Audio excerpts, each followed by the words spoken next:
Tak já vás tady vítám na posledním závěrečném dílu workshopu v podstatě.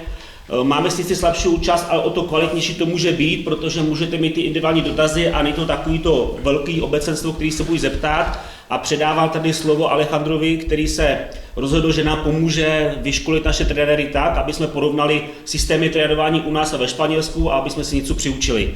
Máš slovo. Hello, thank you everyone to come here to listen me. Thank you the Czech Republic Federation to collaborate with me for this project. It's a pleasure. Thank you. Okay, yes, I am Alejandro Alcojor, a BMX rider back in the days, and actually I'm coach. I started BMX when I was 5 years old. I started to race since that. I was 15 times national champion. And when I'm from Talavera de la Reina, it's close to Madrid. And when I was 18 years old, I moved to Alicante, where everyone know Alicante because of the weather. We have a lot of tracks, we have good weather, and many people from north is coming to train in winter. So I moved to Alicante to study. I studied at the university when I was 18 years old. I studied sports science. I was in the degree 4 years, and after that, I quit with my BMX career and started to work in the Elche track with the school. I had a school with around 10 boys, and I grew up to 65, 70 people, 70 riders. So that was a good experience for me. I learned a lot about that, and after, when I was really focused on trainer, I became to be the coach of the national federation. So I began to be team manager for BMX in Spain. I have been the team manager for 4 years. And it was really good experience for me. We travel a lot with BMX, not also for BMX racing, also was on freestyle.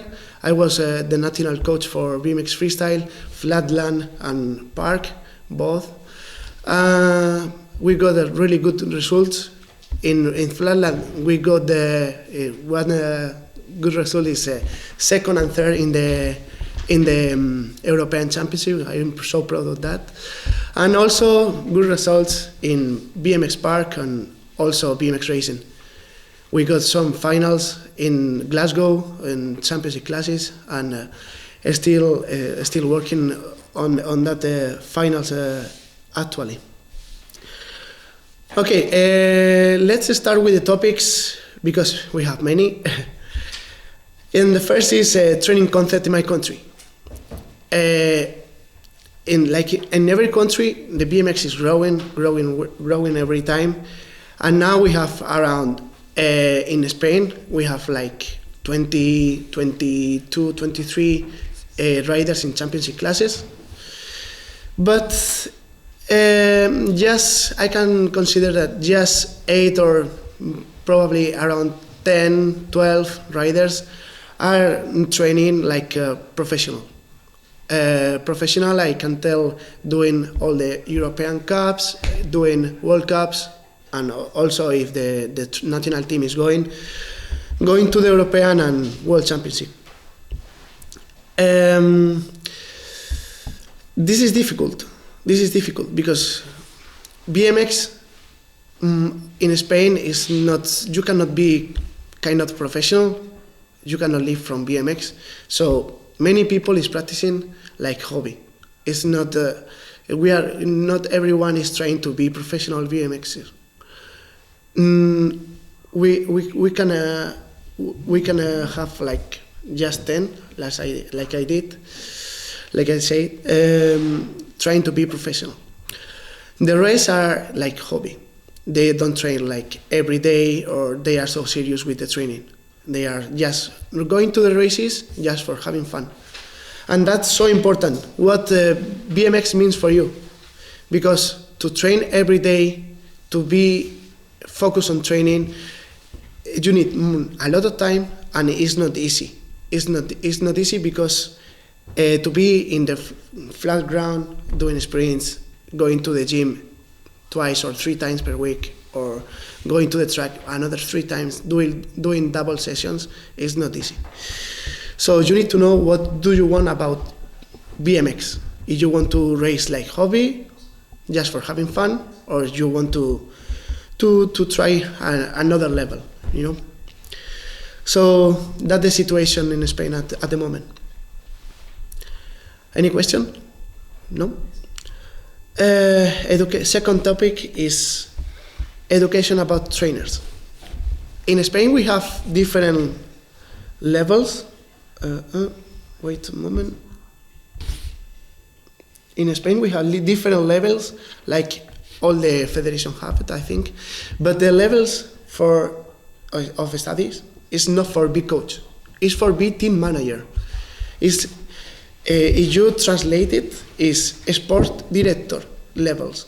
It's not for be coach. So if you want to be I can say a real coach, you need to study at the university or something like that. The university is the top level of the studies. So, for example, me, I have studies in the university. Basically, the 3 levels are: level 1 is for amateur classes, for clubs, yes, for be like trainer or your club, amateur classes. The second one is the intermediate is for I can say is for be team manager of more serious teams. You know, is like regional teams, or regional teams trying to go to the national races, or that kind of job.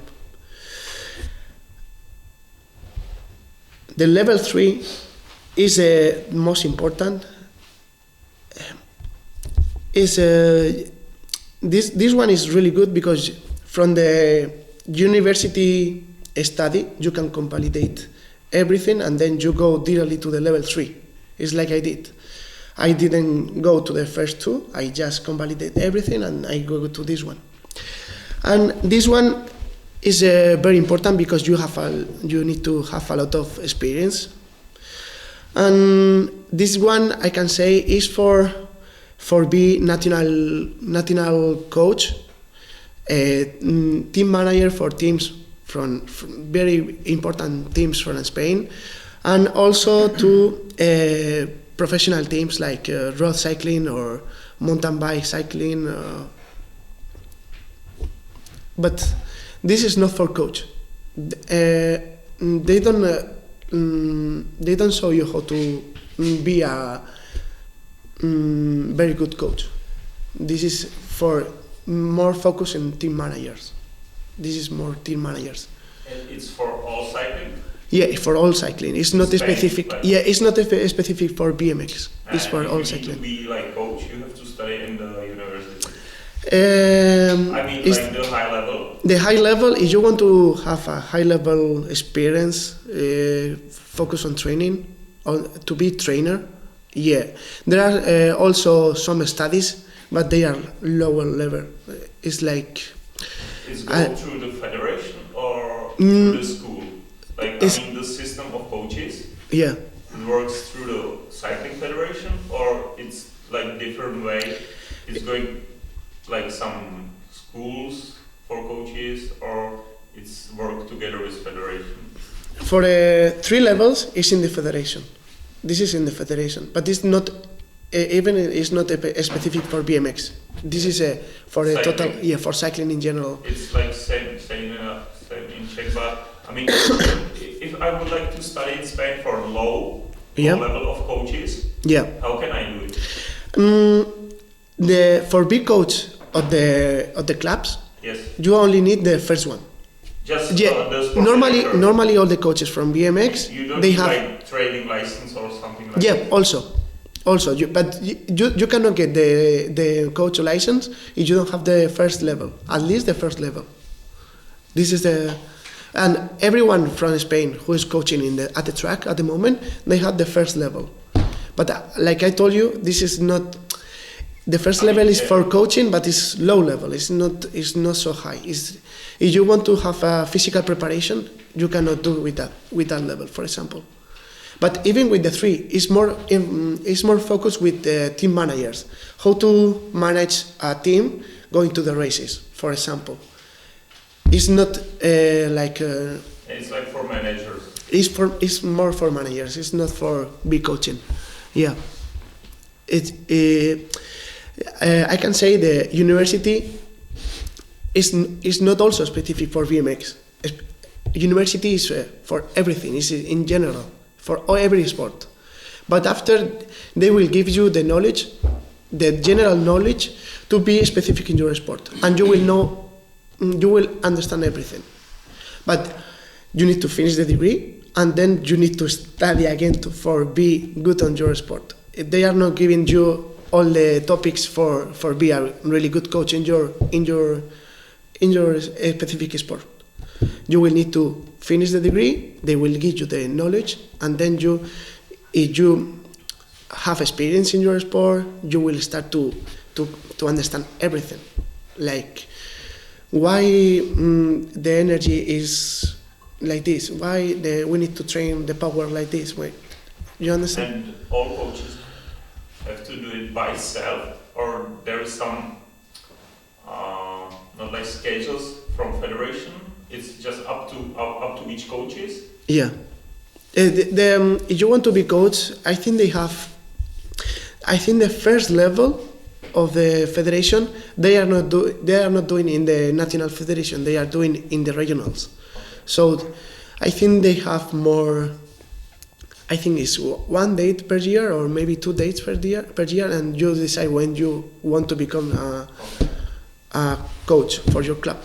Okay. That's the main thing.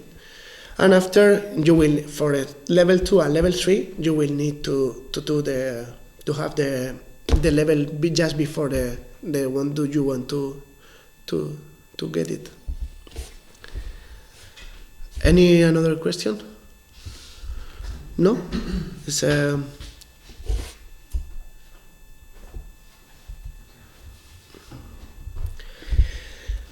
the system of work with children in clubs up to 13 years of age.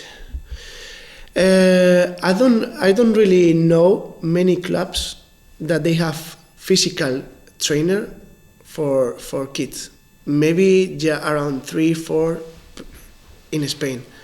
The rest, they only have like group classes to learn how to use the bike, how to learn BMX, but it's not like training group, physical group of training.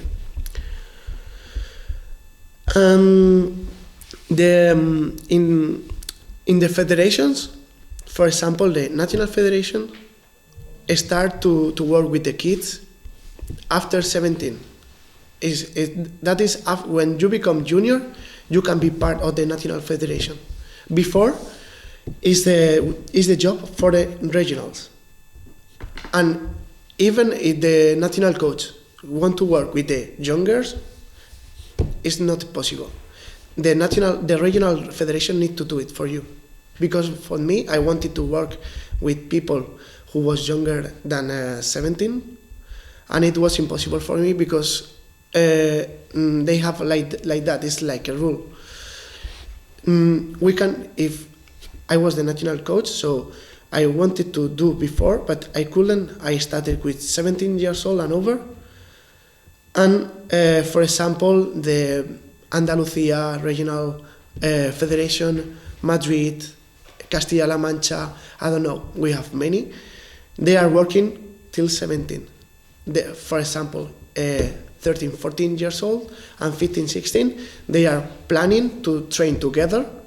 We call them tecnificaciones in Spanish. This is just a little step to show the kids how it's going to work in the federation in the future. And after that, they also go to the races, but not too many races, 2 or 3 per year. They are going like regional federation to the races.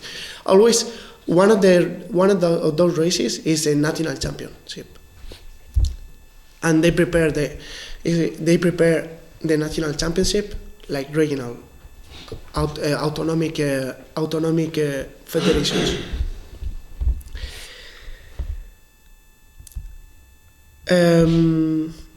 I was listening the interview of Damien Etalon about the roles of the national coach. He told that it's only the managing the everything, but he's not doing like he's just deciding everything. But for me, when I was national coach, was a really big job because I was the responsible of everything. I did the plan for 4 years. I tried to follow the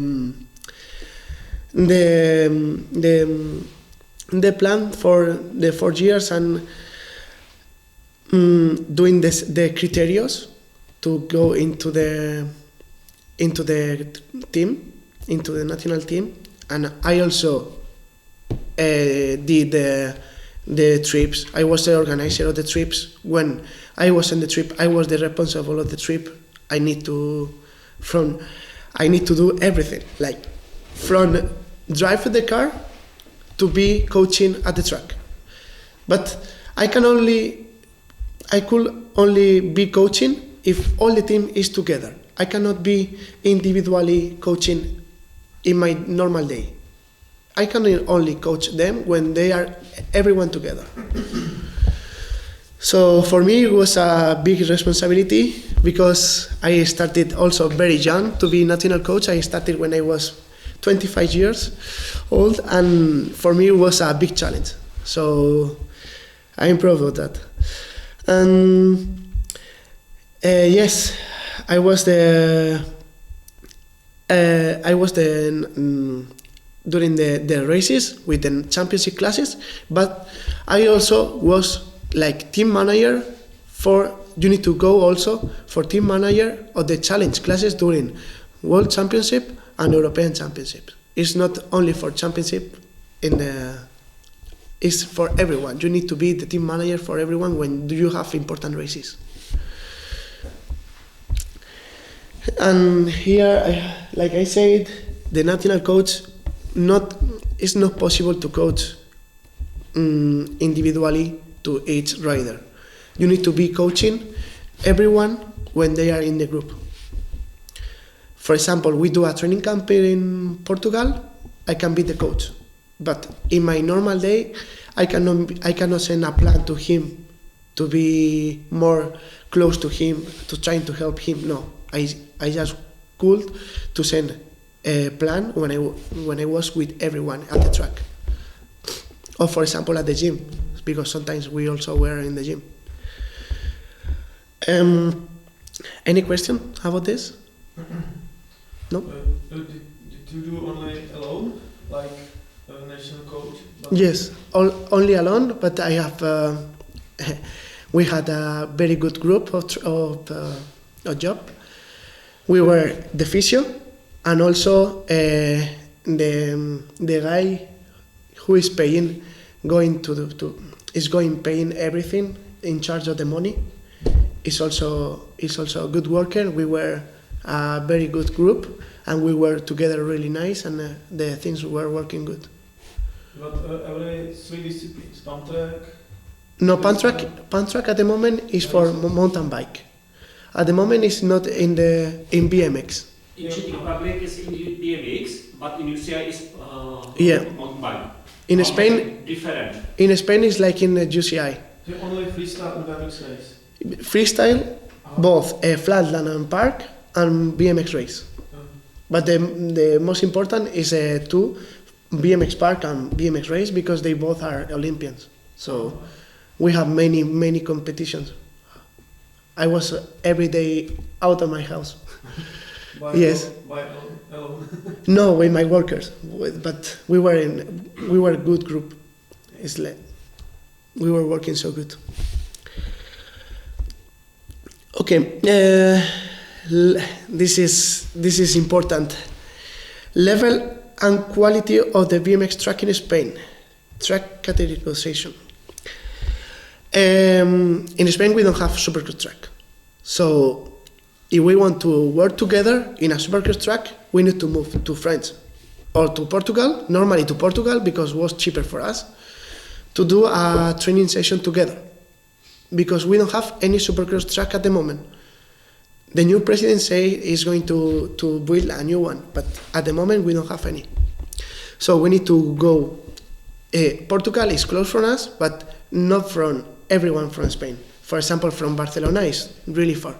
And we need to move from Barcelona, because many of the riders are from Barcelona. Barcelona is closer to Sarrians. It's the other closer 8 meter hills we have from Spain. But we normally go to Portugal because it was kind of cheaper. And we have absolutely good organization there. So we were there training many times per year, around 3-4.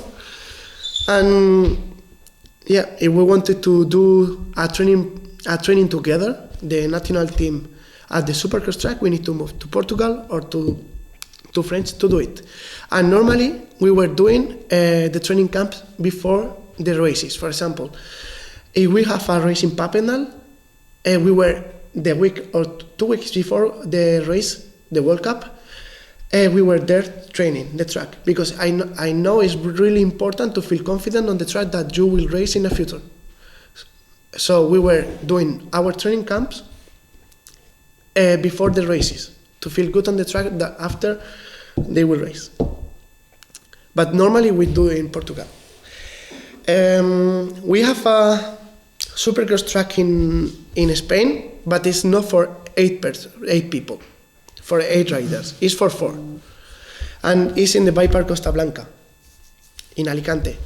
We had the good weather, the track is good, but it's only for 4. It's not for 8. And for us, it's very interesting to train all in a group.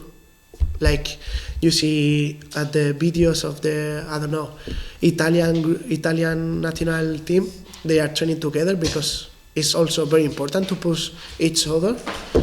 And yeah, we go there to train everyone in the same gate. That for me is very important, to feel that pressure to be with 8 people in the 8 meters hill. And the rest of the tracks are old, but we have around 5 tracks. They are kind of new, with 5 meters starting ramp. But it's good for kids, but we will need we need the track, the supercross track for now and for the future, because every race is there, and that's the most important thing. To go to the supercross track and train there. If you can train there every day, it's better. Any question?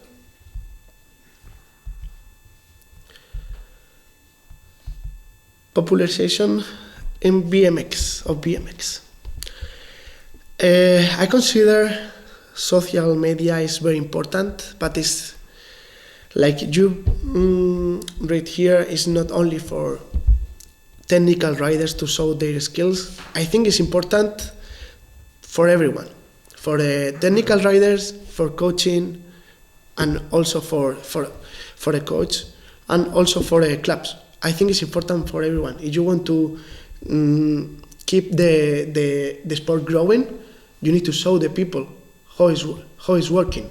So how is the sport, and you need to share everything in the social media, because actually it's how the things working.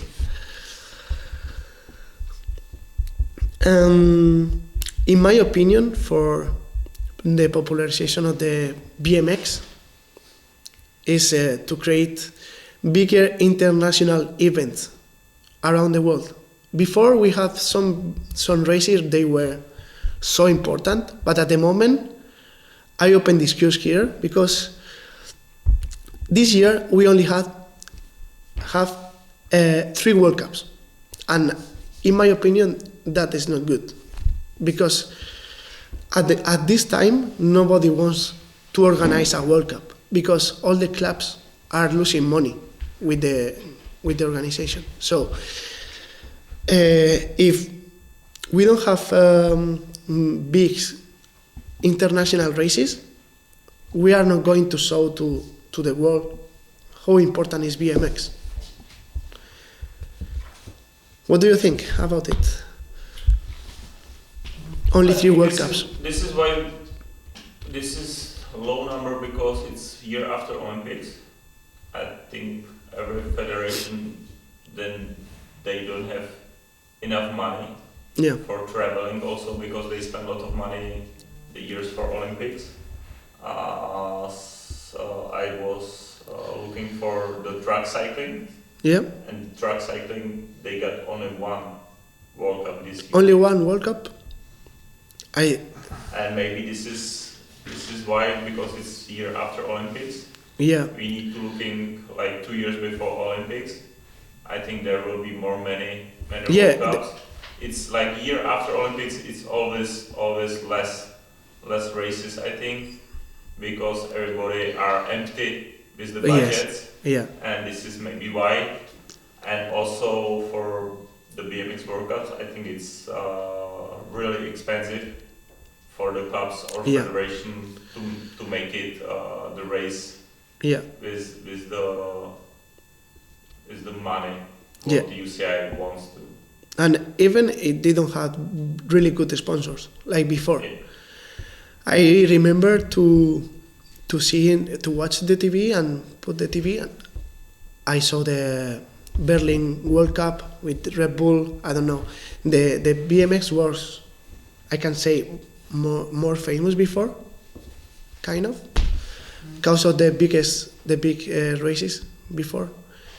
When it started to be Olympic also, the BMX was many times in the TV, and now it doesn't really appear in the TV.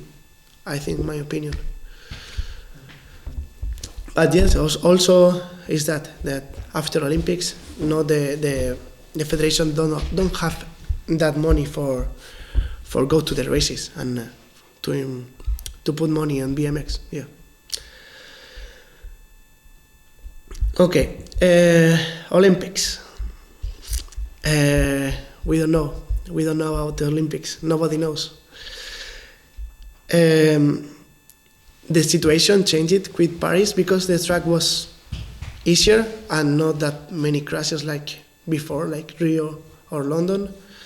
So, but still working on it. I think it's going to be difficult because I don't know if it fits really good on with the situation at the Olympics. They like a really clean sport with many audience. So I don't know. We will see if it's possible.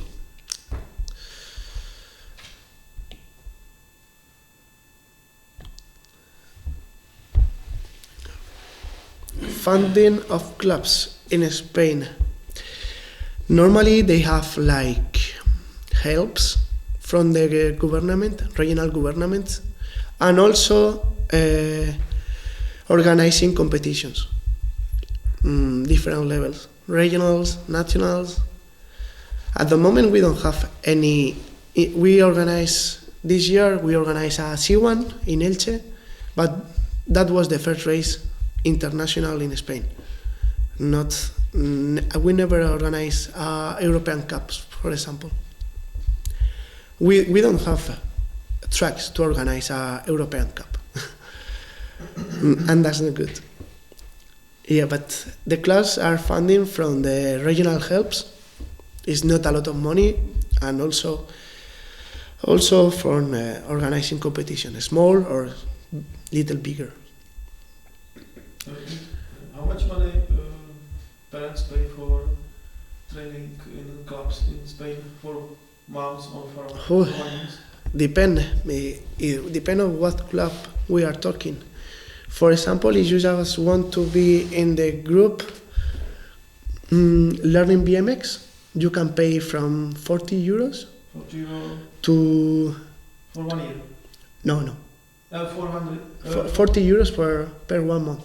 €40. Per month, yeah, €40 per month. If you just want to be in a club who they don't have physical preparation or something like that, just the BMX class. Just BMX class around €40 per month. Yeah. And if you want to have a little physical preparation at the club, like I did, we have 3 or 4 clubs that we are doing that, is around €120 per month. So depend. What do you get from the coach? If you just get BMX class, around 40. If you get physical preparation with track and everything included, around 120, probably more. How often, like, the groups are the practicing? I mean, like the class. Yep. They have twice a week or 1 week. The normal thing is twice or 3 times per week, no more. 3 times. But for example, when I was coaching in Elche,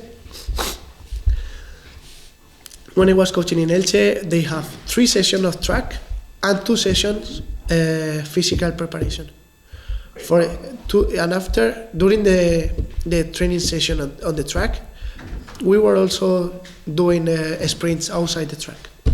So around 5-6 sections per week.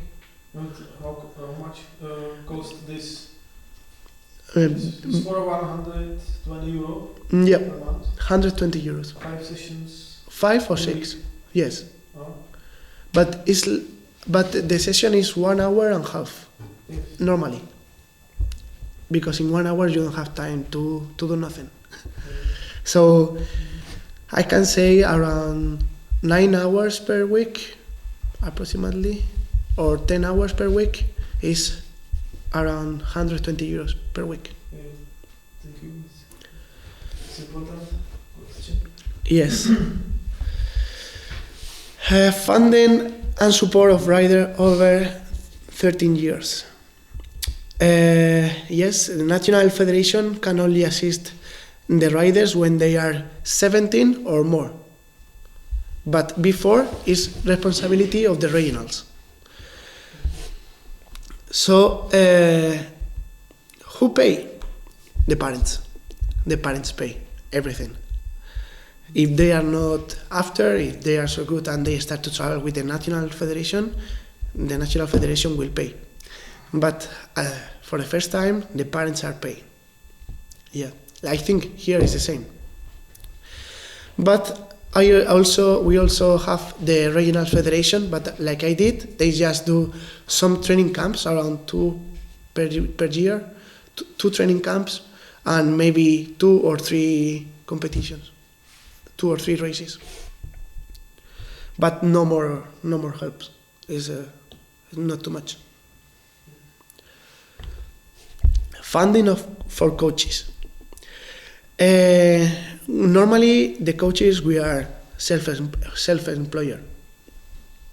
We get paid from the parents. We don't have any help from the regional autonomic federation. We don't have any funding from them. All the money we got is from the parents, normally, or from the club. If you are coach from one club, like amateur, but I'm talking about coaches for, I don't know, championship classes. If you want to have a training program, like every rider is doing when they are in championship classes, for example, they are paying Thomas Allier or, I don't know, whatever. But we are self-employer. And if we are working if the people is working in the club, they got paid from the club, but it's not the same. One is for we call the monitor in Spanish, and the other thing is to be coach, like physical preparation, is self-employer. Jerseys, funding of jerseys. I just answered that national jersey cost 79 euros. You have it for all the years that the jersey fits you. If you pay, you can use all the years. If they don't change.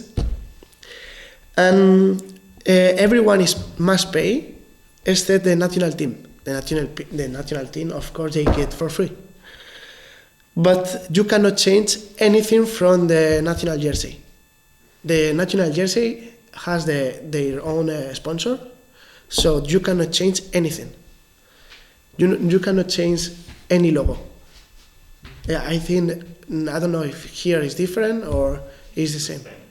And here also need to pay the jersey, the national jersey. The challenge. The challenge classes. Yeah, I was talking about challenge.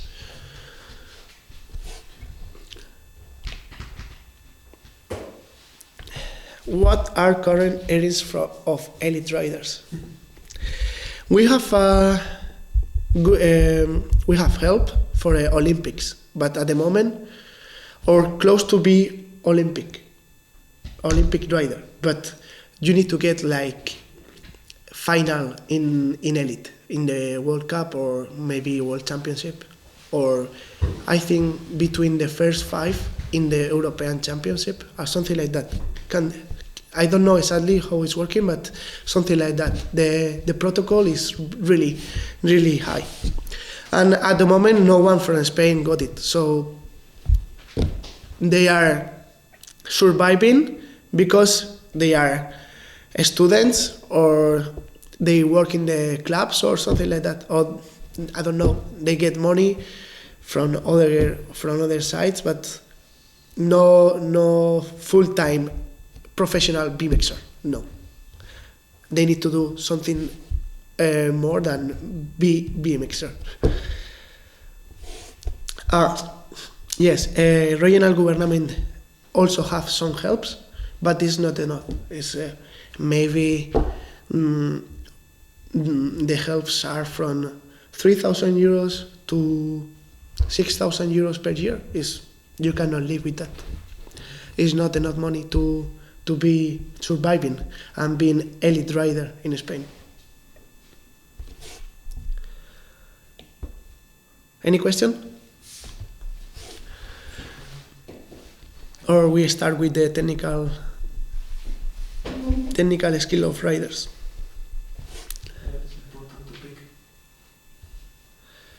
Do you can understand me with my English? Okay, cool. What should a technical rider be able to do?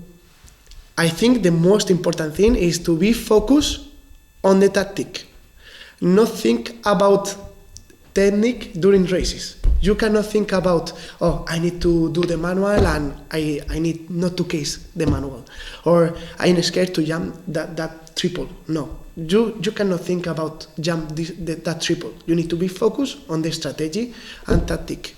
That's the most important thing. To be safe on the bike and confident that you don't need to think about skills on the track. You need to be focused on what is happening in the race.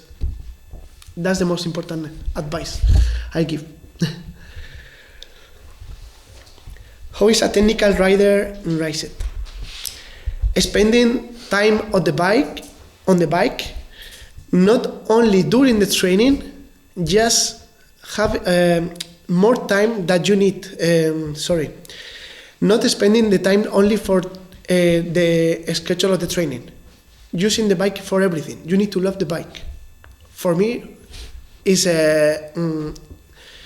love the sport. It's not to just go to the training and do what you need to do and then you go back to your house. No, it's to love the sport. You need to do your training, but after you need to enjoy riding your bike. For example, me, when I was young, I spent a lot of time doing BMX.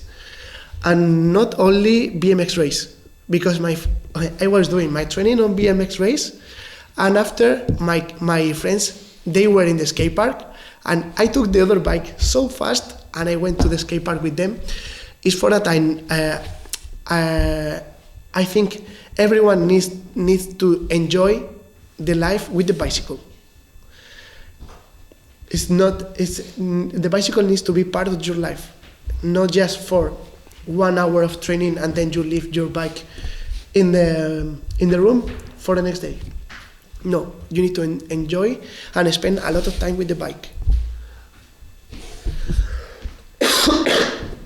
Are there any limits? No limits. You can play as you want during the training session as you want. You can do whatever, I don't know, jump manual jump. You can do crazy things on the track. Even if the track is not so technical, you can play, but it's better to have something with very good options to play with. But you can spend a lot of time on the track and there is no limit.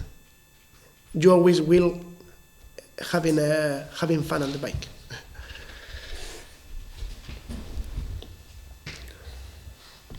Most important technical skill on BMX racing.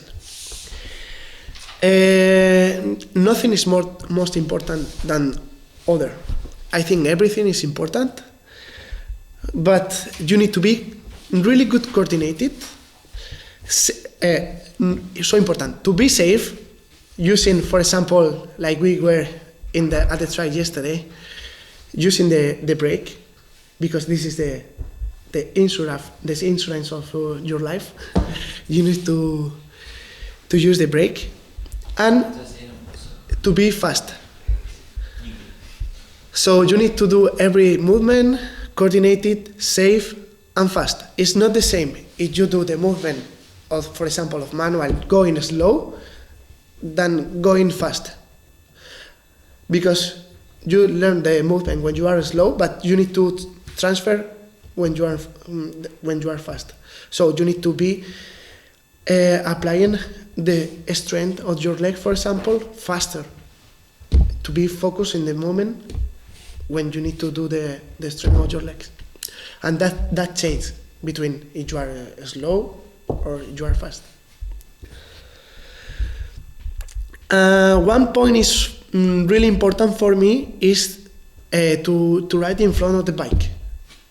You cannot be in the back side of the bike. You need to be in front of the bike because you will be more efficient. How I can do for be more efficient also, because if you have some problems with the riders, it's not possible to ride in front of him. You need to put the bike, play with the geometry of the bike to be focused also to ride in front of the bike. For example, I always ride with the stem, 60 millimeters stem, to ride in front of the bike. It's more efficient because you have to use also your arms to be pushing the bike on the jumps, not only your legs. You need to be focused to push in the moment exactly. Technical skills are the most effective defense against injury.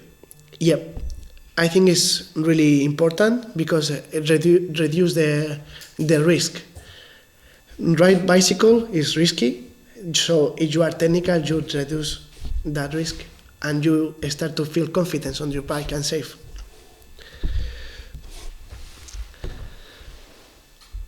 Technical skills as basis for future winners.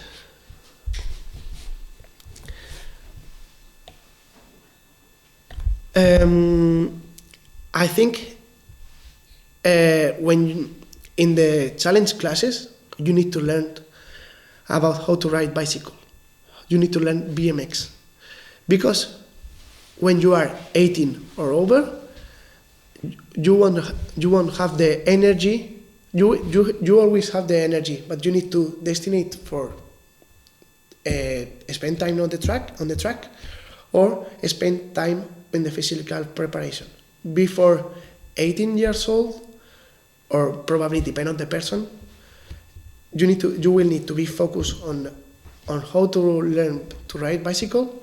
before and after. When you are older, you need to be focused on the preparation. You cannot think, you cannot spend a lot of time after using the bike to be improving your skills on the track. You will need to, you cannot learn how to do manual when you are 25 years old.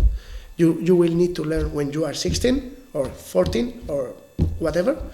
But when you are 25 and you are elite rider, you cannot be learning how to do manual.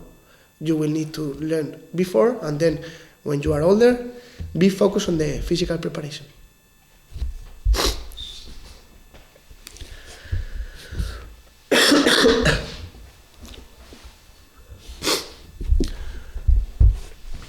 Child development of technical skills. How important is to include games? I like a lot the games, and like you said yesterday, I like too much to do challenge with the kids. Challenge like progression challenge. I love to know what is the level for kids of the kids, and do a progression of challenge for them that they need to spend a lot of energy to get the challenge. That the challenge cannot be easy for them.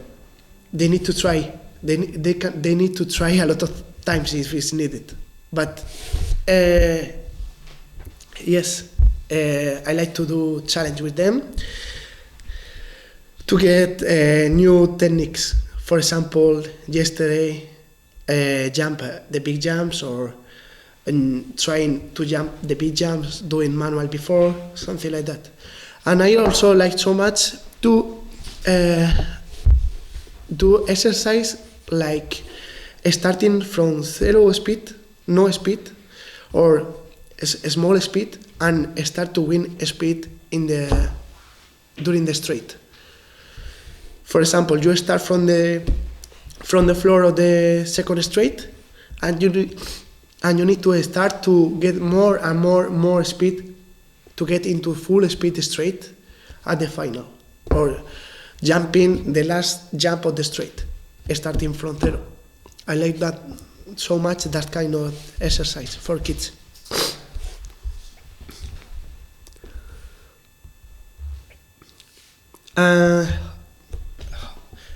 How often? I always do challenge, like 2 or 3 times at least per session, always. How do you teach those who have forgotten to play and take themselves too seriously? For me, I don't really like the bad habits of the clip pedals. If, for example, they are not riding too much before 13 years old, they are always having bad habits. I don't like bad habits. When you are jumping or when you are doing manuals and you are not able to do with the same skill in flat pedals than with the clip pedals. I hate that. You need to be focused to be good on skills also in flat pedals. How to include games in training? Using a progression of challenge. Like I said before, using a progression. I like to know the level of the kids, and from then, starting from that, do challenge to complicate the skills. Yeah, again, what games, progressions, some examples, for example, manual games, game of bike, but as I say, get the speed during the track is very, very important. It's so good to be coordinated. You need to be so coordinated if you want to win speed during the track. What do you start training with? Normally they do some warm-up on the track, and after we go out of the track and we warm up little bit outside the bike. For knee, for core, for everything, before they take the bike. And after, we do a progression of intensity. We cannot start directly jumping the biggest jump in the track. We need to start, for example, with manuals.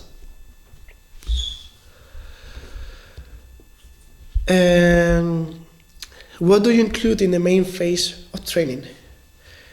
I always, in the main phase, I use that energy to train gait session, because you need to be fresh. You cannot be tired when you do gait session, and also full speed training, different track, different straight. Sorry. You cannot train speed when you are tired. Also gait is, I don't know what this was. See, if training when you are really tired, or because you want to get that feeling to go really fast on the track, you need to be fresh before you start to do it. How do you end your trainings? With something that they feel motivated. For example, manual challenge is easy. They like it so much, and yeah, it's more relaxed than everything. You can do more relaxed than other kind of training, for example. How do you teach technical skills? I like to show them that it's good for them, and with a good position and good movement on the bike, it's not going to be so risky. For example, I like to show them how you can do manual and it's not risk, because the bike is not so inclinated. You can put the bike almost flat, and with a good body position, you can be pushing the bike perfect to keep the bike elevated. So you don't need to put the bike like this to do manual. You can do also like this, but you need to have really good position with your body. So I like to tell them that kind of things to understand, and they feel more confident.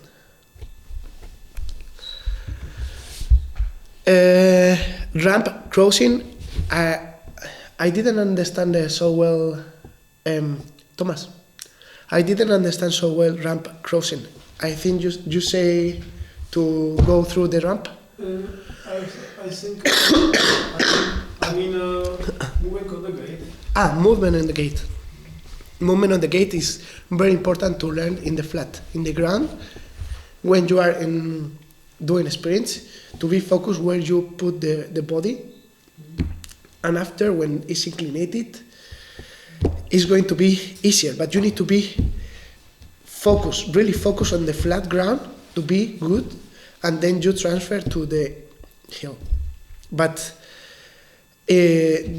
on flat, it's really difficult. So you need to be really good on that to be good after on the gate. Do you need some break? Huh? If you need some break. Yes, if it's possible. Okay. How much is that? Yes? 10 minutes. 10 minutes? Okay. We may continue. Okay, perfect.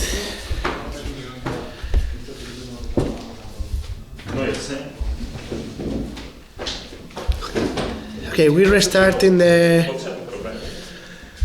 ramp crossing. We were talking about the gate. Important to practice in the floor. Important to practice in the floor, and after we transfer to the gate. And here I was thinking about also about the supercross hill. So how to start to do gates in the supercross hill. First, the young kids do without gate, and after they get speed, more speed, and then they try to do with gate, because the supercross hill is normal that the people is scared to do at the first time. So first they do without gate, and after braking a lot, and after they start to do with more speed, and after they do with gate, and after gate and pedaling. Manual with pedals or without pedals, and with long seat and short seat. I would like to say it's better to know the body position for BMX, because after you do with the long seat, it doesn't have too much transfer to BMX, because you never will do the wheelie with the long seat post. So I will say I prefer to do without long seat post and pedaling for first movement, but after they don't have enough strength to go up with the bike. But after he needs to do without pedals and without long seat spot, because after in the manuals they will do like this. So I prefer to do directly, almost directly, without that two things, and go directly to the similar than they will practice in the track. Jump. I recommend to start jumping jumps that their shape and their form is easier to repeat many times. For example, if you are trying to jump a table, it's not risky, so you can repeat many times. And that's important, to repeat many times all the skills to get the skill. So it's better if it's not risky. Pedal frequency. I like to start with ground sprints, and after to learn how to do the round pedal technique really well. To be in good pedaling, doing circles every time, doing strength in the pedals. That the really important skill when you are pedaling. And I prefer to start in the ground, and after maybe you can mix that skill in a downhill ground or during the track. During the track also you can be practicing. So, but I recommend to start in the ground, flat ground. Tactics, always in groups with the same level of riding. If you mix with people who is taller or they are faster, you don't really feel that contact between all the riders. It's better to have riders with the same level and repeat many times, because after is the thing you will need to do during races. So for me it's very important to practice race mode during training.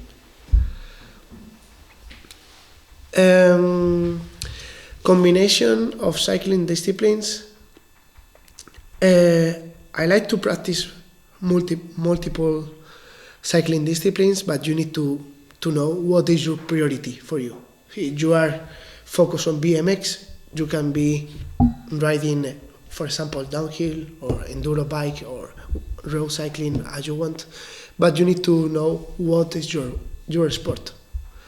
If you are mixing everything and after you are not practicing one with priority, I think you cannot have really good level.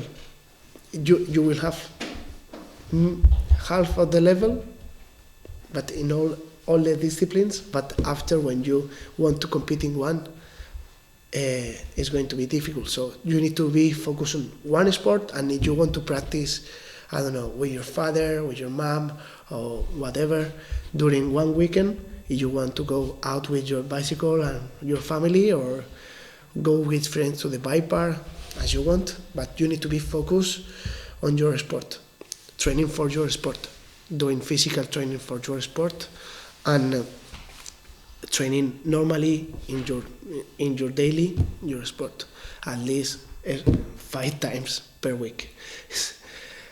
Physical and track sessions.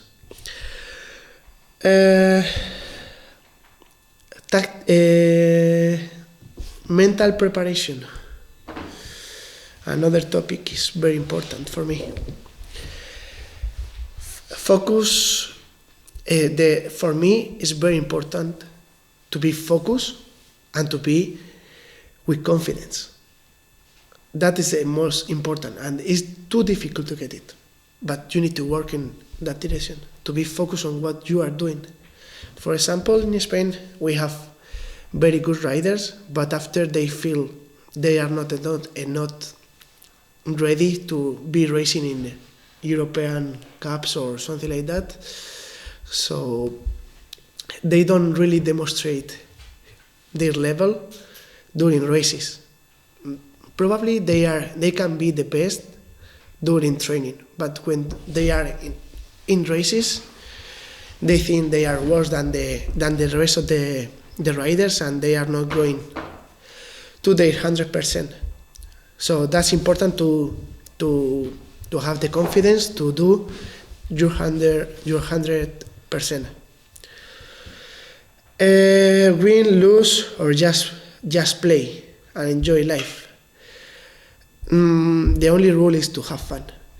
If you are not having fun during training, you are not going to elevate your level. They are kids, and they need to have fun and be motivated. I think the perfect coach don't exist. Just you can be worst bad coach, but if you keep your kid motivated, it's going to work. You can have the best training plan, but if you don't have your kids motivated, it's not going to work. You can be, I don't know, best coach, but you need to feel confident with your kids, and your kids need to feel confident with you. That's very important. Children are not small adults. Yeah, that's important, and you need to adapt the training to the kids. You cannot do the training as you do normal with adult people. But it's important that if you are doing for example, a physical preparation with the children, he needs to be ready. He needs to be ready psychology. Because if not, it's not a game. To be training every day, doing sprints in the flat ground, is not funny. So he needs to be ready mentally to be doing it every day. So that's very, very important. And then you need to know it's a children. You cannot obligate to do anything if he wasn't able to do that day. I don't know. You need to ask. You need to be asking every time. You need to ask how they feel, if they are good with the training, if, I don't know, they are kids. How the rider's personal responsibility is built. They need to know what they are doing, the ownership of the action and performance. They need to know where they are, and to know is training and progression on BMX is not from one day to other, so it's difficult for a kid. For a kid or even for an adolescent, it's difficult. What methods are you using to achieve your coaching ideas? I use a mix between drills, visualization, and feedback. I like so much feedback about the skills. Okay. Any question about this? You told me that yesterday they were having so much fun on the track because they had many challenges to do and they were happy and motivated to. That's great. That's great. It's very important to feel them motivated, and they are going to improve the skills and the performance on BMX only if they have fun on the bike. If they are not loving what they are doing, they are not going to improve. That's very important. Maybe, I don't know, if someone is not having fun, he will need some rest for days, months, or whatever, and then the kid or the person will come back stronger. But you cannot force to someone to train, because it's not going to work. That's very important with the parents. The parents sometimes obligate to the kids to train, and the kids are don't want to train that day or that week, or I don't know, but they are not using all the potential they have. Okay, physical preparation. The most important points to consider is calendar, goals, and the characteristics. I think for me it's the most important, that 3 points. The calendar, because you cannot be ready at 100% all the season. You need to choose 4 races to try to be ready for that 4 races or 5 races, not more. You cannot be at your 100% all the season. Sometimes you will be better, and sometimes you will be slower. It's like this. So, and sometimes when you want to be 100%, the mental is not working, and then you don't get to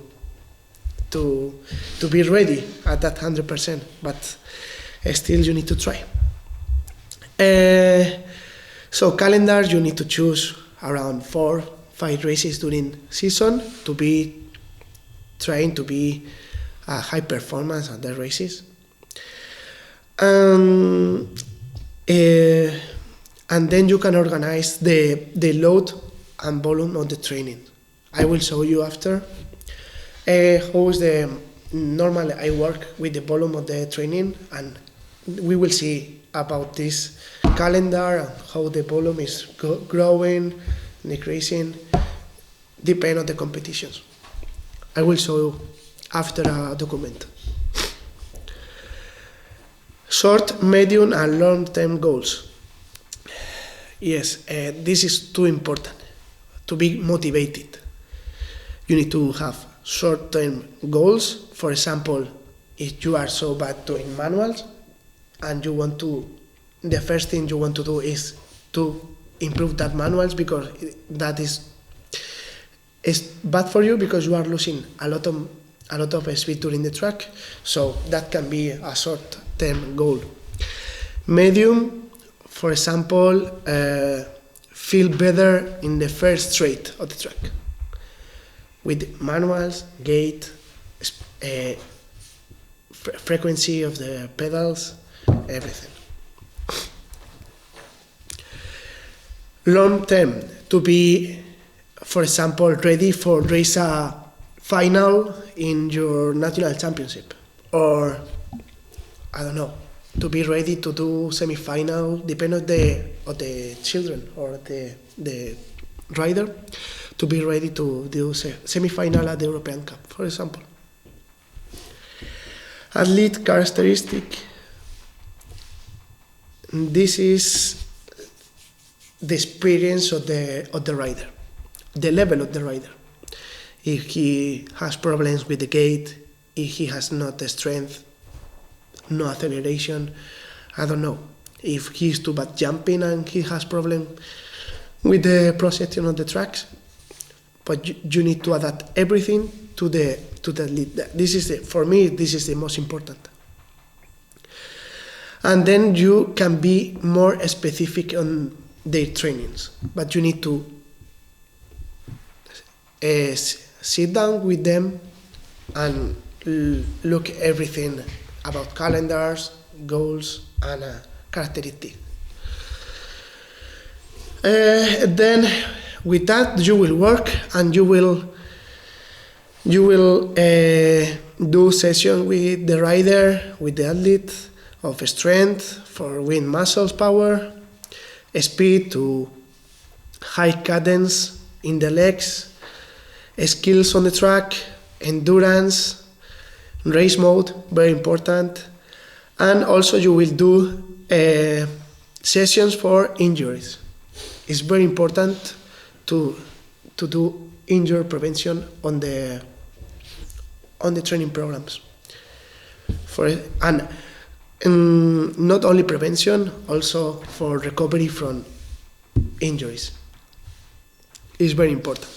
For example, if the rider has an injury in the shoulders, you need to adapt the training to him and also give him some advices to follow for prevention of the injury and recovery.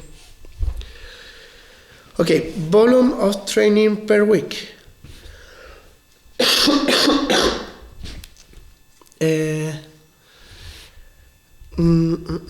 It's here. No, I didn't open it. It's this one. As you see, here are the competitions with different. Wait, I will put it smaller because this is too big. This is a microcycle. I think it's like that in English. Microcycle for BMX rider. I think this is more than 2 years. Here at the top,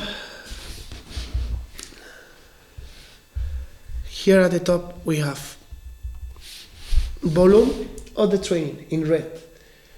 And on this line, we have the different weeks with the different races in different colors. For example, I remember the green was most important of that season. For example, 1, 2, 3. I don't remember what it was. The other. Maybe probably this rider only 3 important races this year. So here we put in a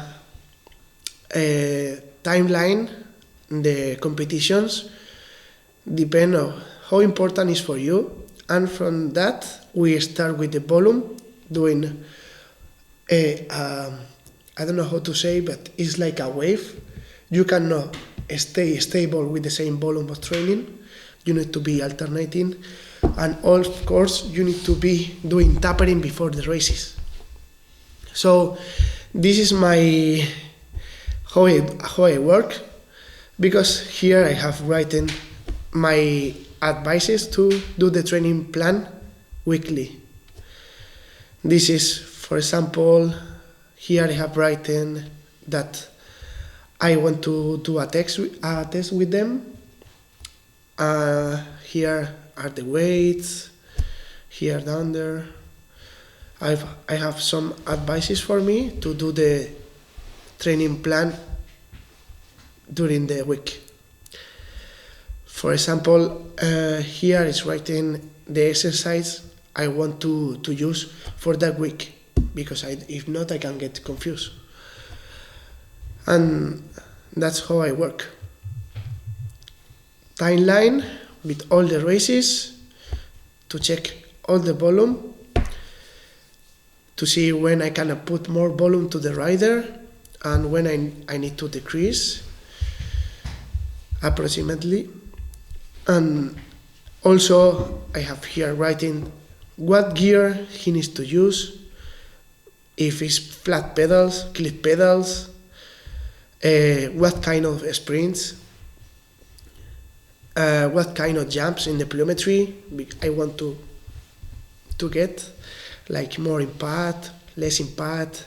Here I have written many things that help me a lot when I do the training plan weekly, during the week. Any question about this? This is not for the rider. This is only for me. This is my little note to know what I want to do with the rider. If I do If I speak with the rider, he gives me some news about, I don't know, maybe here finally he wasn't racing, probably he was riding just track and sprints because he couldn't go to the gym. So I write here everything, and I know for be ready for the week. Yes, let me know. Youngest rider which you prepare training plan? Yes.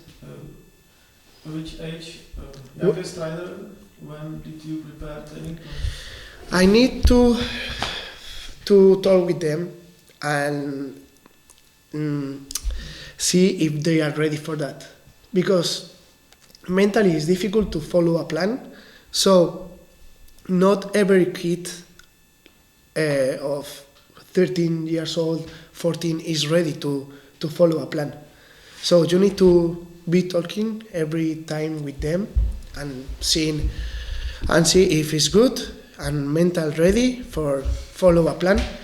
And the most important is to be mental ready, because you can learn everything about training. The coach is going to be at the gym, the coach is going to be at the training sessions, doing sprints or whatever at the track. But you need to be concentrating him that maybe he's not ready mentally and it's hard for him. So you need to know the kid. For example, your son, when he was training with me, he was mental, he was doing good. Yeah. And he was ready. But for example, another kid with the same age wasn't ready. You understand? Yeah, I understand. And so normally they start when they are 14, 15 years old, but not like professionals. You can just send some training plans, easy training plans, like 2 sessions per week of gym, easy gym, doing sprints but not a lot of volume, maybe just 1 session per week, per day, because when you are professional you can have all the day for training, not like the kids. The kids need to go to the school in the morning, so you need to know all the situation about it for send the plan. And yes, but we start with maybe 14 years old, but easy plan. It's not the same plan for one kid of 14 years old than for one rider who is elite. It's not the same. Elite train twice per day and do a lot of sprints, because the rest of the day is not going to do anything if he is professional. But for example, the kid is going to play in the school in the morning. He will spend a lot of time with the bike doing track sessions, so he is not able to do a really big session at the gym or really big session of sprints. Okay, another question? No? And now I will show you how I don't know where is. Oh, no. Here. Is this. Okay. This is a training plan, for example. Like I said, this is only 1 week. This is for one club who is training, like I told, is following a physical preparation for their kids, but they are going together to the training sessions. This is in Almuñécar, where is the National Cup this weekend, and they were training together, doing gym, sprints, also at the track, everything they were doing together. So I think for kids it's easier. It's better to be in a group than be alone doing the training plan. At least it's easier mentally. Depends on the kid, but I think it's going to be easier if you see someone with the same age than you learning the same exercise and everything. So for example, they were doing gym, sprints, also Clases Circuito is training session at the track. And here I have everything describe it. Circuito means track in Spanish, and this is the most important thing they need to do at the track.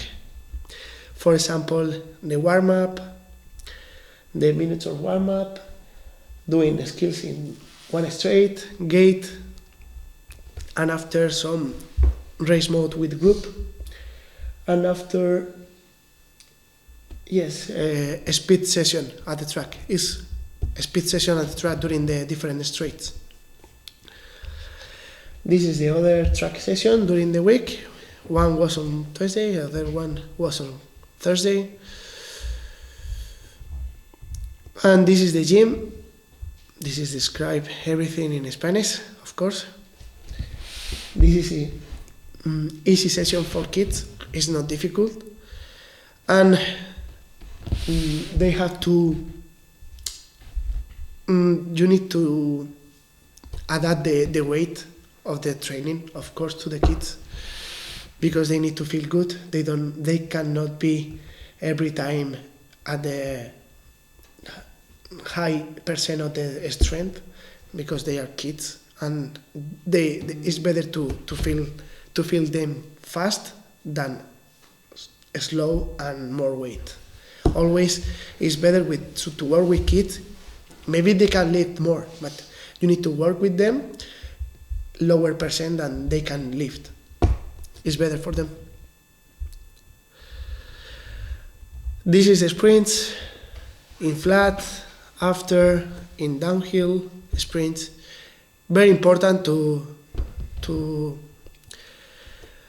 train downhill sprints with boys and girls in beginners and young riders, because it's too difficult when you are old to get speed on your legs. It's better to get when you are younger. After you can be stronger. You can be training all the day in the gym and become stronger. But the coordination to be fast on pedals is too difficult. It's better to learn when you are younger. And this is the endurance. Out of the track. This time the endurance was out of the track. And this is more or less 1 week of training for kids around 14 years old, 15 years old, in one club. They are training together, easy sessions, just to be motivated. It's more to be motivated and always against the college than train alone and more, I don't know, it's difficult. Any question about this? You want to ask me something about training? About strength in kids or something like that? I will put the session. Yes, the first block is warm-up, second one is a step with one leg. This is training plan for a club? Yeah, for a club. Do you train this plan or other people, other trainers? Other trainer. Other trainer. Yes, I send this to other trainer, and the trainer is following this. But everyone has the plan, so the kid can see what he is going to do this week. It's good for them to know, to be part of the training plan, to know. For example, if I have a sprint on Thursday or I have a gym on Friday, it's better to be ready, and also for be ready for the session. If they need something else for the session, I don't know, another shoes or the track, to do the track. He needs the bikes, of course. How do you get backup of this training plan? What? How do you get backup of the training after the training? Feedback. No, Yeah, the feedback. Yeah, the trainer is filming the kids doing gates, doing the training, and also I was kind of coaching the trainer to show how is the gym working, like to do the good technique on, for example, a power clean. He needs to do how to do power clean. So I was coaching. He has some knowledge, but also I was telling to the trainer how to do it. And every time he sending me videos from the sessions they are doing. So. And feedback for the volume of the. And normally, I don't know if you see me in the social media that I down a lot of times. It's not only the trainer. I went in Almuñécar, who is the name of the city. I went there 4 times per year or 5 times per year to check everything is good and do at least, I don't know, 4 sessions with them and check everything is good. How much you own for this training plan? This is for 1 year plan? This plan is for 1 season? No, it's the monthly. Monthly? Yeah, they pay per month. Yeah, I don't know how much. Depend on what do you want. Depend on how do you want. Yeah. It's because depend how many is in the group also. If you need to send only 1 training plan, or maybe you have top riders that you need something more special for them. Yeah. This was for, I don't remember, 6-7 riders around.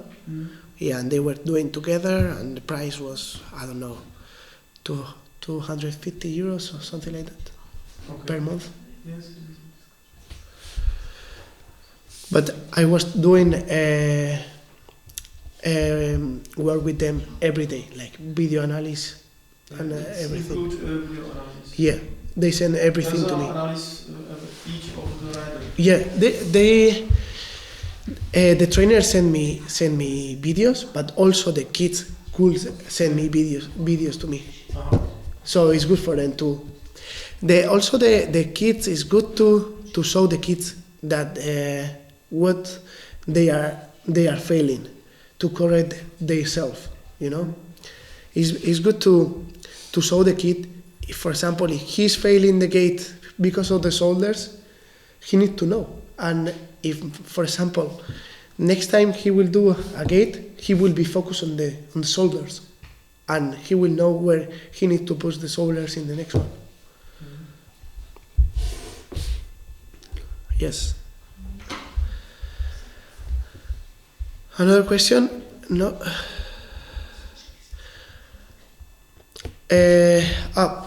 This is because I have. This training plan was a club, but I also use.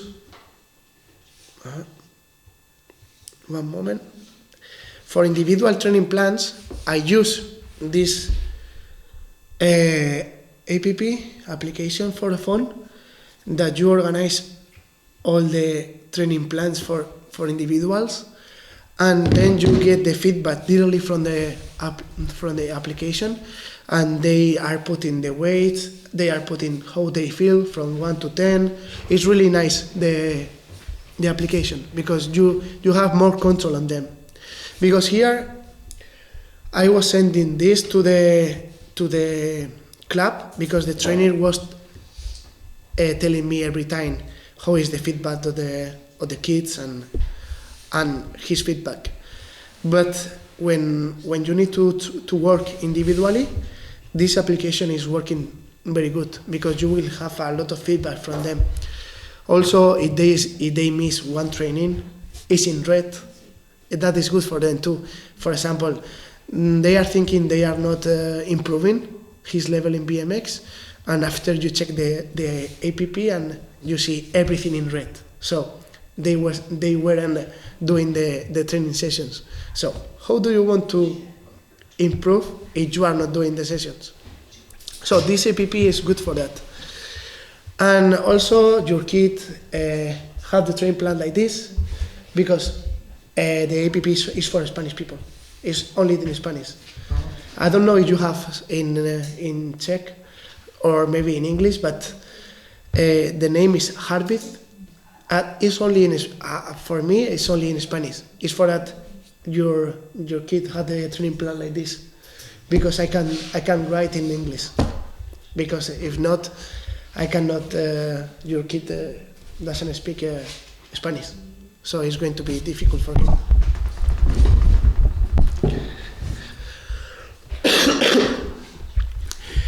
Okay, the most suitable sports as supplement to fitness training.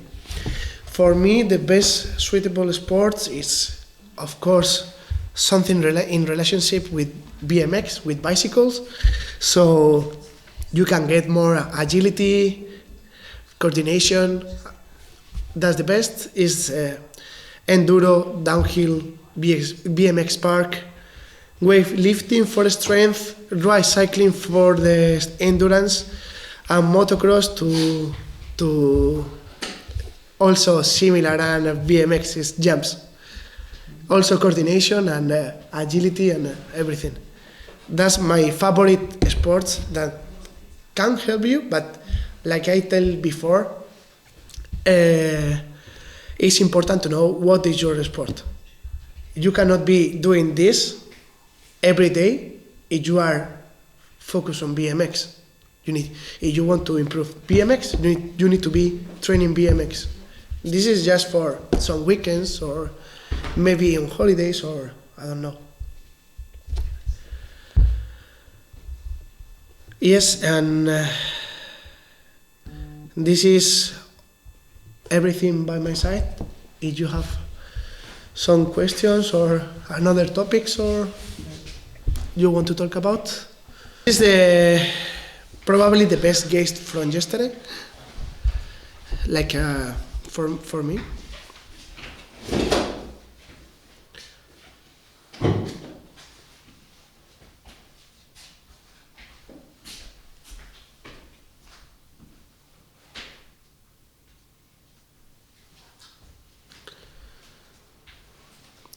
Okay, you see, Matej was so good on the gate. The first movement was good. From the hip to the handlebar, the direction is not so inclinated, it's a little bit straight, so that is not really good. It's a bit of bad habit, but not so bad. The first movement was so good of Matej. But in the second one, he didn't try to go in front again.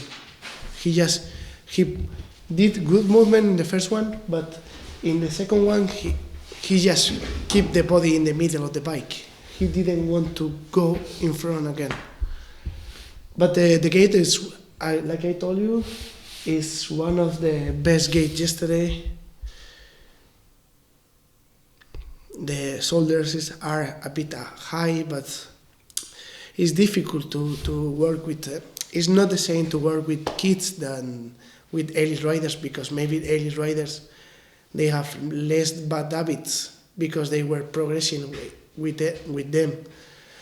And even when the gait is stronger, you correct some movements that maybe when you are a kid and you are not that strong, it's difficult to do it, and then you use another techniques to go with the wheelie and everything. So it's difficult to see what is the mistake in little kids but this one was really, I like it so much. Matej was good on the first movement. Yes, he just keep the body in the middle for the second one. Maybe he could try to go in front again, and then keep the shoulders more lower. Is going to be a bit better, but it still was good gait yesterday. And Matthias, they were late on the gate because the gate is fast. They are so far from the gate, but that is I don't know, it's not big mistake. Probably yesterday could be better, but for me it's very important to do really good the movement. Is better than be close to the gate. You need to be 100% that you are pushing the strength, your 100% of the strength to the cranks, and that is only with good movement. If you are with the shoulders up or you are using your arms, you can do your 100% of strength in the pedals. So it was late, but I don't really I like the movement. It's not bad.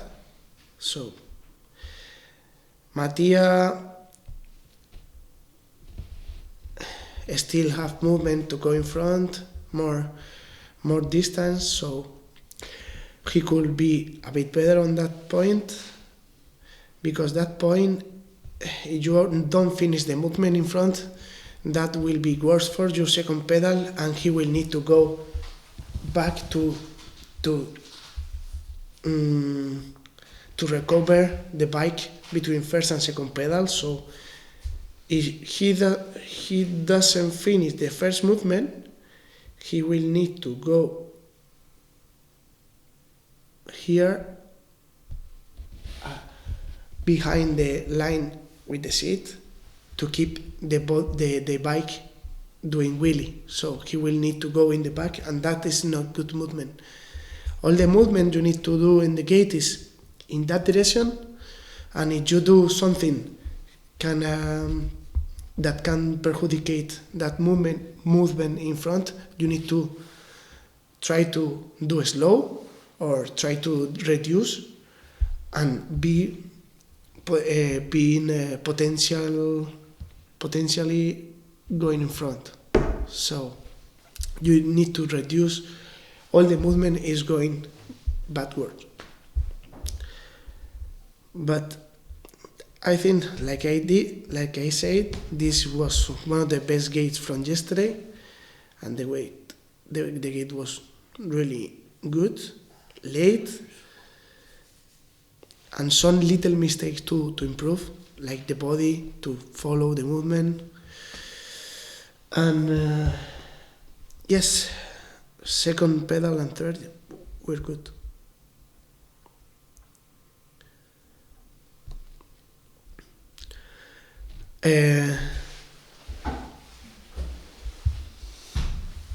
I don't know how to, because it's not here. O todo? No, zrušit, cancel. Okay. And we need this second and Yes. tap. I didn't look at this one.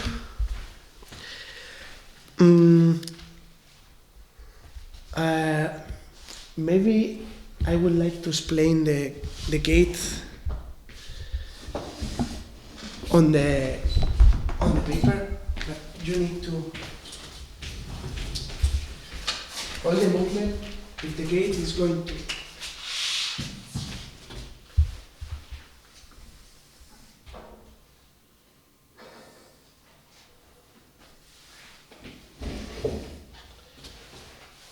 the gate is going to that way, so you need that all the movements and the gate, all the movement of your body need to go on that direction. Everything, shoulders, everything. And if you have one movement is going in the other direction, like this, you need to reduce. If you are doing this, you need to try to do this and slower. All the movement need to go in that direction to be stronger. And on the gate, it's very, very important to do the movement coordinated. For example, there are two movements, they are so important. Is the one movement is the body movement going in front. Other movement is the pedal crank. I don't know how to describe.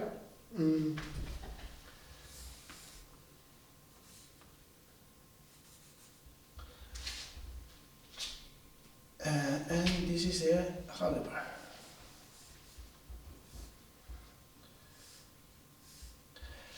This is the first one movement, two movement, three movement. This movement is to use the arms. That is bad habit if you are using too much.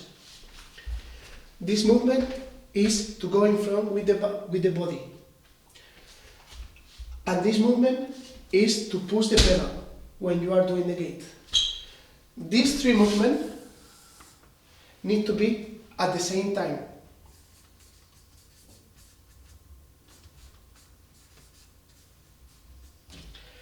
Because it's not the same when you are coordinated.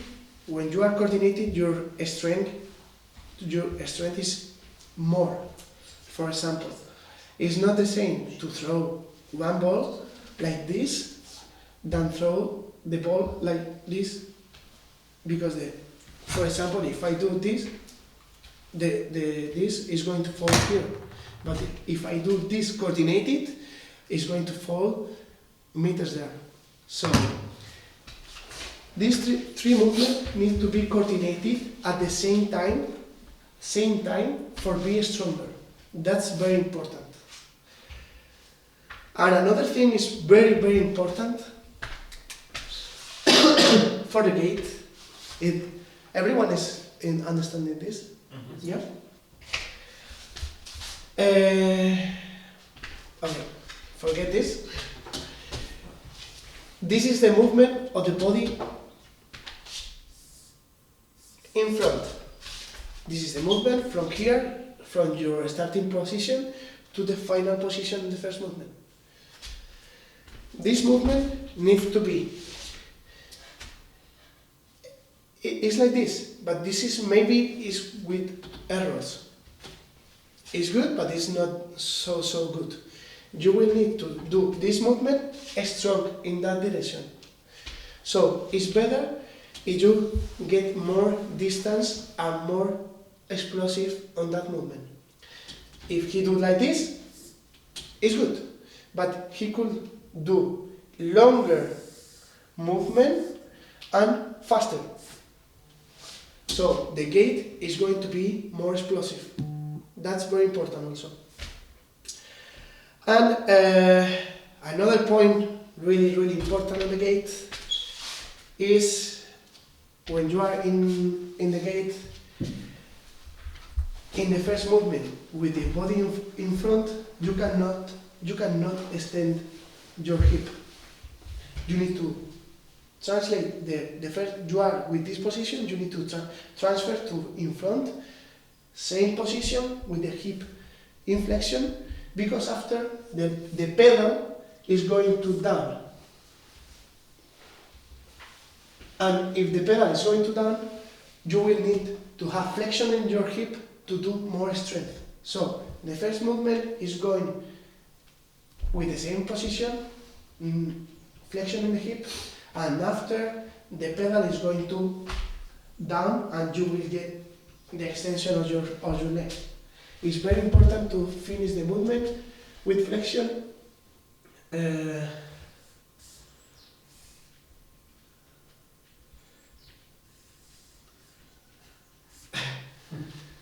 It's very important to finish the flexion because the pedal is going to be here, but after the pedal is going to down and you will need to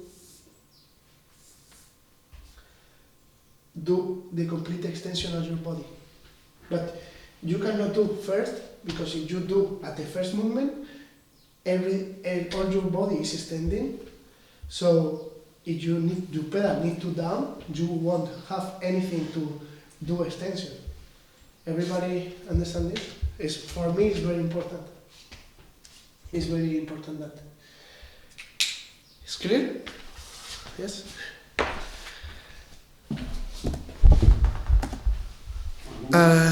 Yes, I need the password. I need my finger.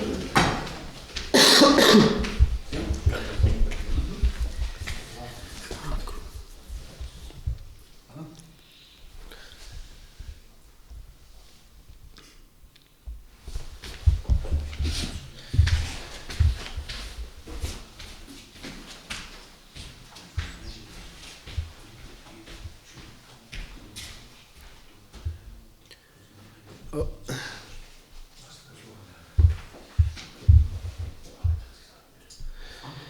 Look, for example, David he has a bad habit is to with the hands take the handlebar and put into your hip.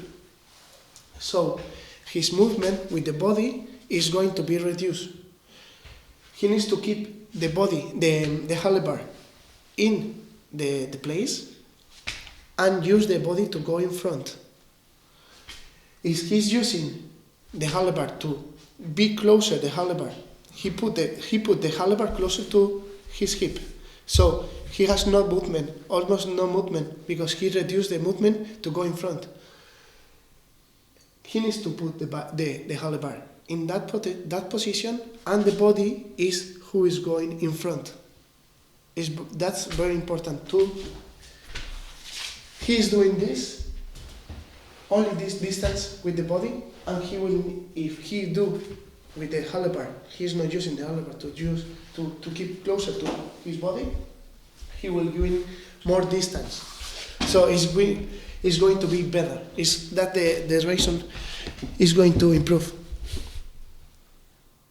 Look, almost he's not moving the body in front. He's not moving little movement in front because he's putting the handlebar into his hip. The movement is shorter, could be longer, so that's not good.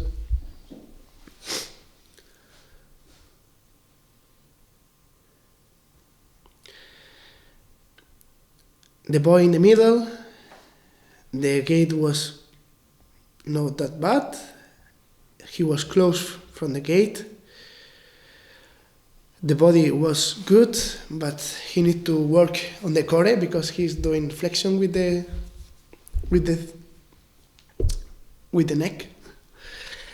And in the second, he need to be more explosive in the first movement because his second is so slow, and he needs to go with the body in the back to find the bike again.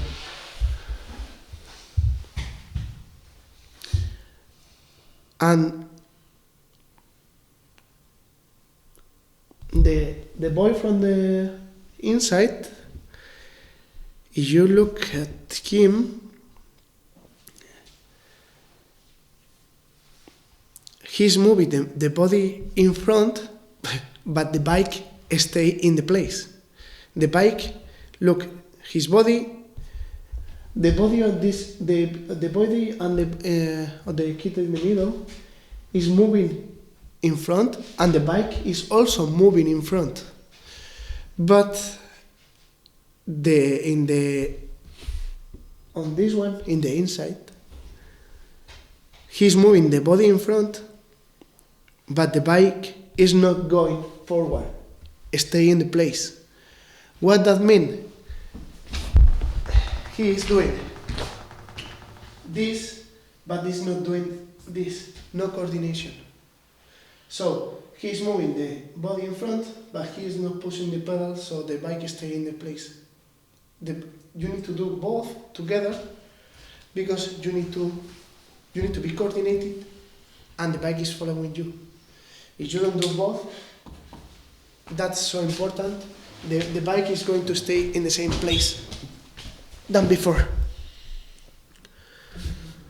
Look at the bike. He's going in front, but the bike stay there. It's not moving in front. When it's going in front? When he pulls the pedal now he's going in front. But it was really, really late. It was really late.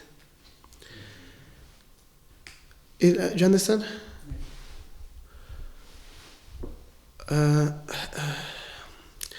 I have video from this guy from Spain.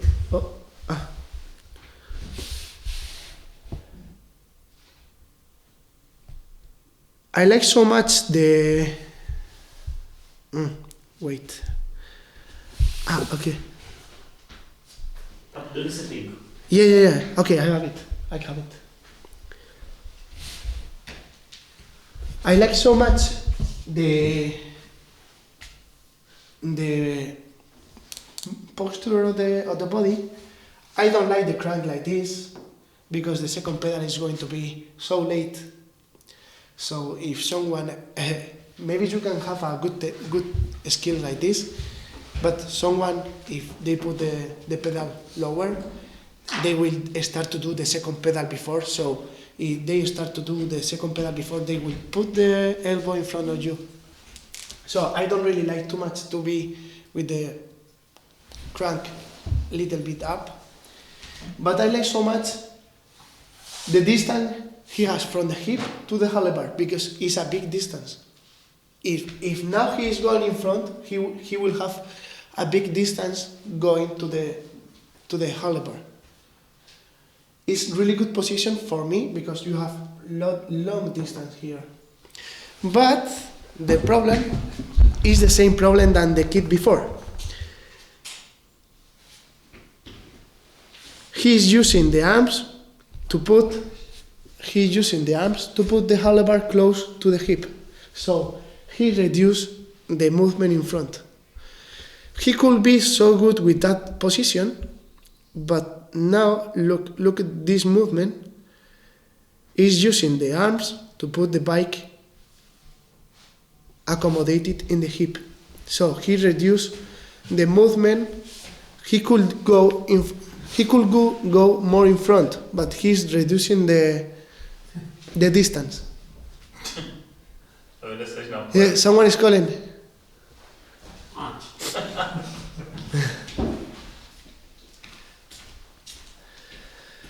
Make on you.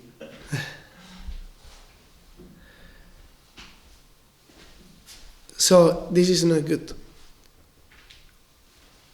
And after, is the high probability, if you are using the arms, after you will put the shoulders up.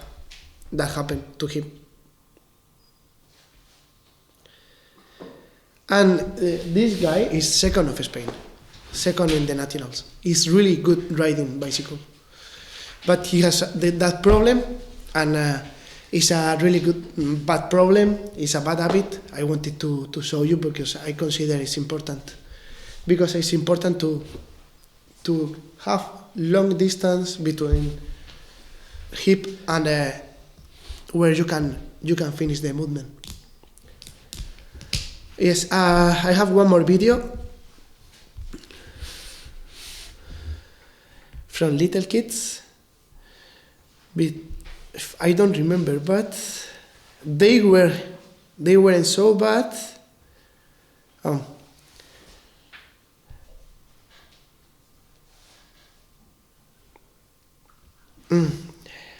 Lot of little things that made difficult to correct, because little things there with he's not feeling the movement after he's going to recover the bike so far.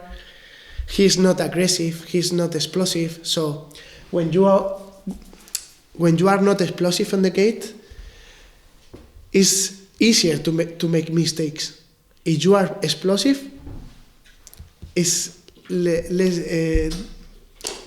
easier to do it better gate, just to be explosive in front. But when you are not explosive, you can do a lot of mistakes. And I think this kid has a really hard gear. If you look at the guy with the Albert, with the yellow bike, I think he has really big gear for him.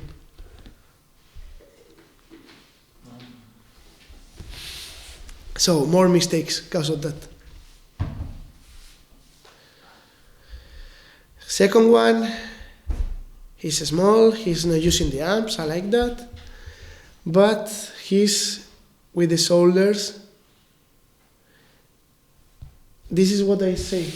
If you stand here, the no flexion in the hip, after the pedal is going to down more, and you don't have more flexion to.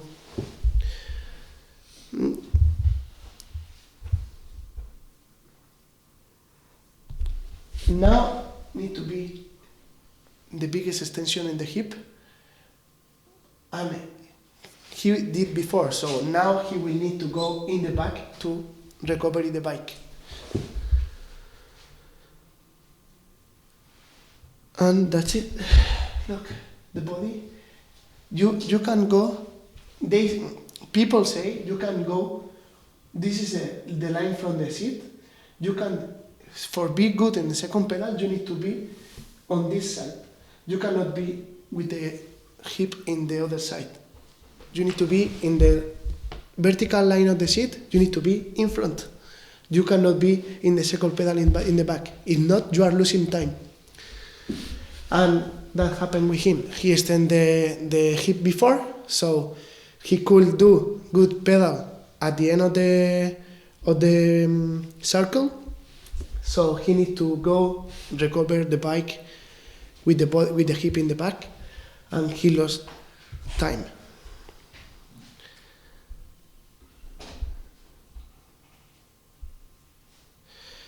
And the guy from the inside, he's not using all the distance he can with the hip. Also, he's have flexion in the neck, around the shoulders, and no distance with the hip. The neck is like this, so not powerful. Okay, any question about gates? Alejandro, as we discussed yesterday, the sprints are the best, for the movement and everything. Yes. What is also good to do in terms of the explosions on the second pedal? Explosions in the kind of exercise, I don't know, like the rope, jumping or whatever. Yeah, but you need to. It's difficult question because it's the job you need to do, the strength you have, then the job you need to do in the gym, and after transfer to the bike. Mm-hmm. So it's nothing concrete that you can say. You can practice this and you will be better. No, you need to do many stuff if you want to be better on that. It's not only one thing. You need to do many stuff to improve. So you need to do squats, you need to do jumps, you need to do different kind of training for be better on that. It's not only one thing. I cannot say this exercise is the best. For example, I cannot say hip thrust is the best exercise for the gait, or I don't know, deadlift or power clean. Everything helps, but it's nothing just for cause of one movement of the gym. If cause of many stuff is behind. So it's a difficult question too. We will need a lot of time to find the answer. Yeah, but for the younger kids, you are not going with just 7, 8 years old kids in the gym, so therefore I think that the sprints are the main. Yeah, the main. Exactly. I think if they are not going to the gym, they need to be good on the sprints. They will help. Yeah, thanks. Yes. Any question more? You have some special methods to learn moving from the gate? No, just do the movement on the bike. And I try to explain this, but of course they are kids, and maybe sometimes they don't understand this, but still it's difficult for one person to analyze everything, because it's many things you need to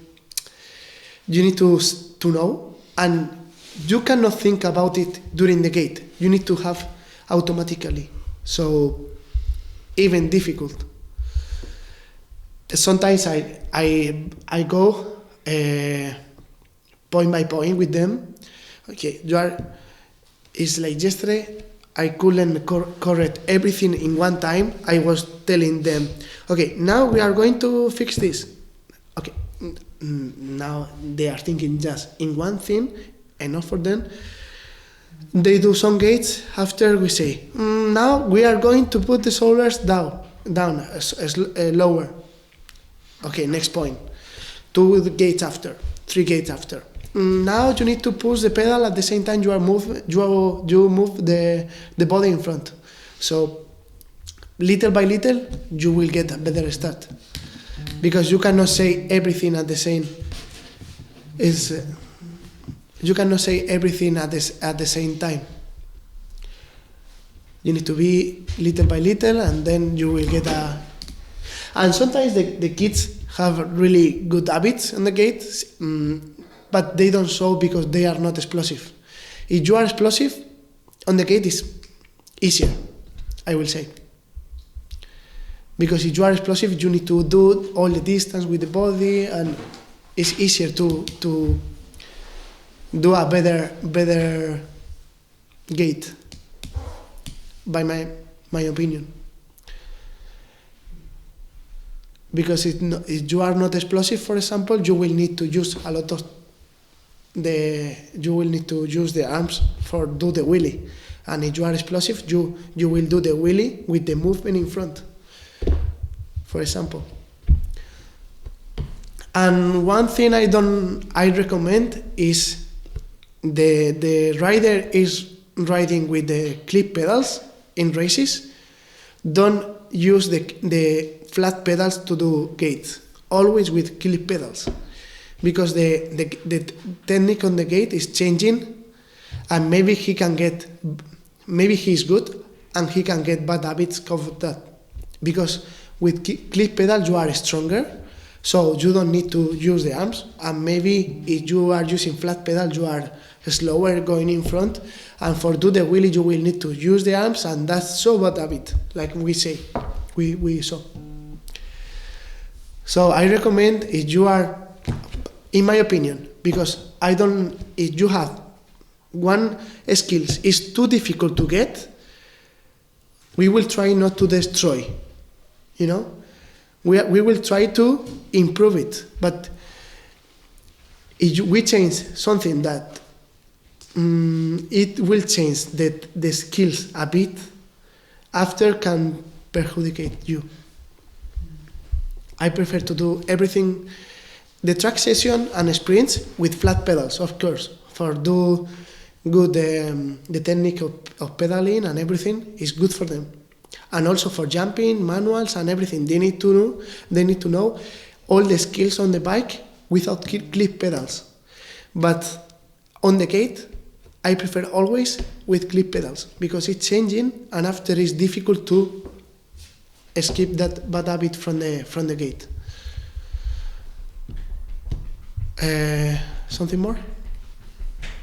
No? My experience is that I learned moving on the gate. Every rider is different. They have different skills. It's not easy to explain the movement and find important mistake which is need to change it. For better moving. It's very difficult. The best gate is don't exist the best gate. You have different movements and different costumes to do the gate, and it could work. But it's clear that if you need this distance with the body going in front, it's going to be better than this one. At least it's stronger. So you can do your costume, but trying to be improving your costume, your skills to this, to be longer movement, explosive. I don't want to change the gait of no one, but I will say this impulse going in front is going to be hard, stronger if you do longer and more explosive. I don't know. For example, there are many people who have really specific gait skills. For example, Vincent Peloire is doing that so much. I don't know if you see the gait of Vincent Peloire. He is so back in the bike, and he starts from so far from the bike to in front, and he's moving so fast.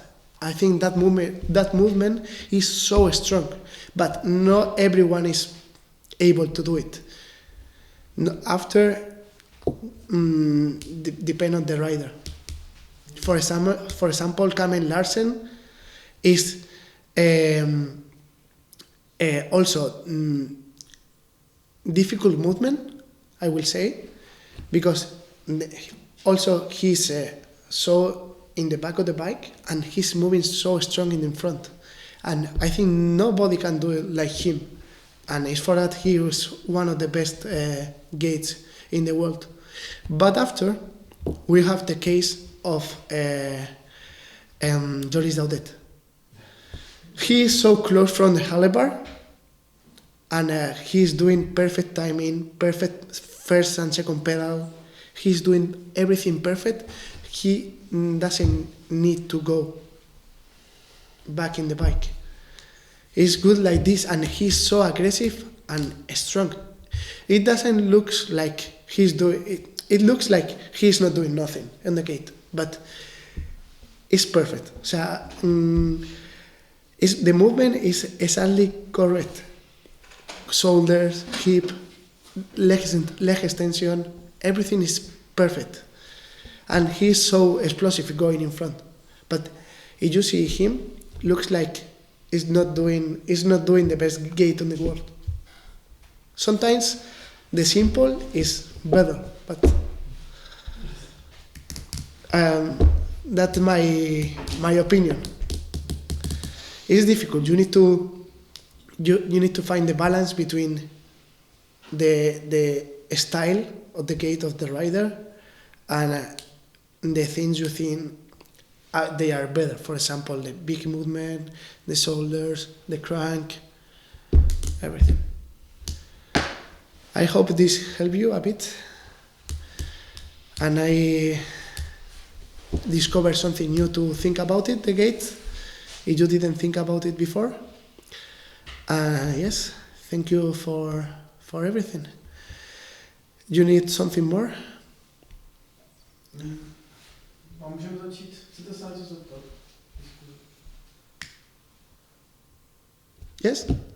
Okay, thank you so much. I hope I see you very soon. I can help you in another time. Okay, was a pleasure for me. Thank you for everything. Thank you.